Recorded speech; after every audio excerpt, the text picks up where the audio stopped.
দেওয়া আছে sec theta সমান সমান 13/12, তাহলে অপর ত্রিকোণমিতিক অনুপাতগুলি নির্ণয় করো। আমরা জানি sec থিটা কি cos থিটার বিপরীত, তাহলে sec থিটা কি হবে অতিভুজ বাই ভূমি। তা আমি যদি একটি ত্রিভুজ কল্পনা করি, ধরো এই কোণটি থিটা, তাহলে sec থিটা ওরা কী দিল 13/12, তাহলে 13/12 কী হবে অতিভুজ বাই ভূমি। অতিভুজ যদি 13কে হয়, ভূমি কী হবে 12কে। তো আমরা আবার পিথাগোরাসের সূত্র দিয়ে বের করতে পারবো AB square plus BC square equal to কি এসি স্কোয়ার। তো এবি স্কোয়ার, বিসি মানে কত 12, 12কে ফুল করলে কী হবে 144 কে স্কোয়ার ইকুয়াল টু কী হচ্ছে 169 কে স্কোয়ার। এখান থেকে এবি স্কোয়ারের ভ্যালু চলে আসবে 25 কে স্কোয়ার, বা এবি কি চলে আসবে 5K।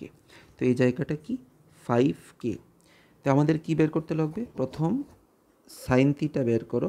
সাইন থিটা কি লম্ব বাই অতিভুজ, অর্থাৎ 5/13। কস থিটা কি, কস থিটা তো সেক থিটার অপরীত, তা চলে আসবে 12/13। টেন থিটা কি, টেন থিটা হলো লম্ব বাই ভূমি, অর্থাৎ 5/12। কোসেক থিটা কি, কোসেক থিটা সাইনের বিপরীত, অর্থাৎ 13/5। সেক থিটা দেওয়া আছে, তাহলে কট থিটা কি হবে, কট থিটা হবে ভূমি বাই লম্ব।